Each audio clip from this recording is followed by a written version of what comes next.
అన్న అన్న ముందుకు రండి అన్న ఆర్టీవీ అన్న అన్న ప్లీజ్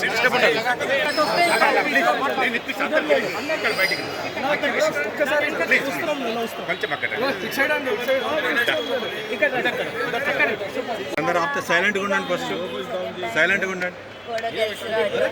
అండ్ అందులో విన్నింగ్ ఫినిష్ చేసి వచ్చాను. సో సెంచరీతో రికార్డ్ కూడా క్రియేట్ చేశారు. ఎట్లా అనిపించింది ఆ సెంచరీ చేసిన మూమెంట్?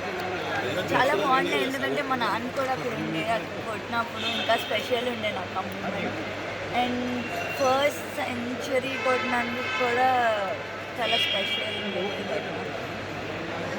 లాస్ట్ టైం కాస్త నర్వస్ ఫీల్ అయిపోయినారు, నేను లాస్ట్ టైం అంత పర్ఫార్మెన్స్ చూపించలేకపోయినా అని చెప్పి, కానీ ఈసారి వరల్డ్ కప్లో మొత్తం మీ పేరే వినిపించింది. సో లాస్ట్ టైం అంత ఆపర్చునిటీస్ రాలేదు, వచ్చినప్పుడు కూడా ఆడాను, కానీ లాస్ట్ 3 runs ఉన్నప్పుడు అవుట్ అయ్యాను ఫైనల్స్లో.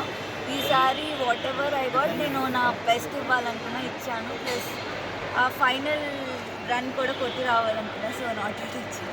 నెక్స్ట్ సీనియర్ టీంలోకి ఎప్పుడు వెళ్తున్నాను? ఎప్పుడు పర్ఫామ్ మీకు ఇన్స్పిరేషన్ ఎవరు? మితాలీది ఆఫ్ కోర్స్, బికాజ్ ఆమెను చూస్తూ పెరిగాము. సో ఎప్పుడు ఆమె ఉంటుంది.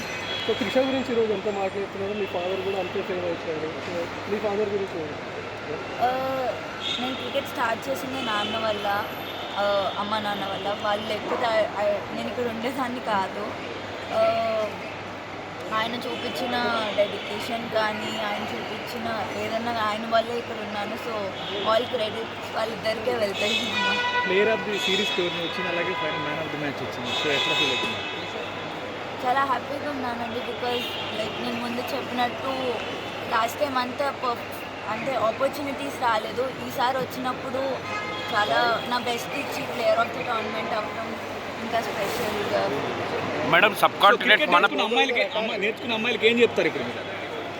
ఐ మీన్ అమ్మాయిలు కూడా స్పోర్ట్ని ఒక కెరియర్ లాగా చూస్ చేసుకోవచ్చు, ఇట్స్ జస్ట్ నాట్ స్పోర్ట్ అన్నట్టు.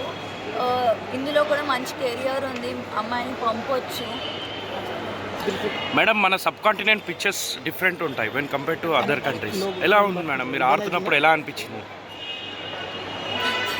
మన India pitches when to compare to Hyderabad కానీ తమిళనాడు, అవర్ స్టేడియంస్ కానీ పిచ్చెస్ కానీ డిఫరెంట్ ఉంటాయి. మీరు అక్కడ మ్యాచ్ స్టార్ట్ అయినప్పుడు ఎలా ఉండే మేడం? పిచ్ కండిషన్స్ ఎలా ఉండే? వెదర్ కండిషన్స్ అక్కడ అంటే మేము ఫస్ట్ నుంచి ఆల్మోస్ట్ 1 year నుంచి మేము ప్రాక్టీస్ చేస్తున్నామండి కలిసి. సో మా కోచెస్ మాకు ముందే చెప్పారు, ఇట్లాంటి వికెట్స్ ఉంటాయి, ఇట్లాంటి పిక్చర్స్ మేము ఆడతాము అని. సో దాని బేస్ పైన మేము ప్రాక్టీస్ కూడా చేసాము. సో మాకు దానివల్ల చాలా ఈజీ మాకు ఆడతాం. ఓకే.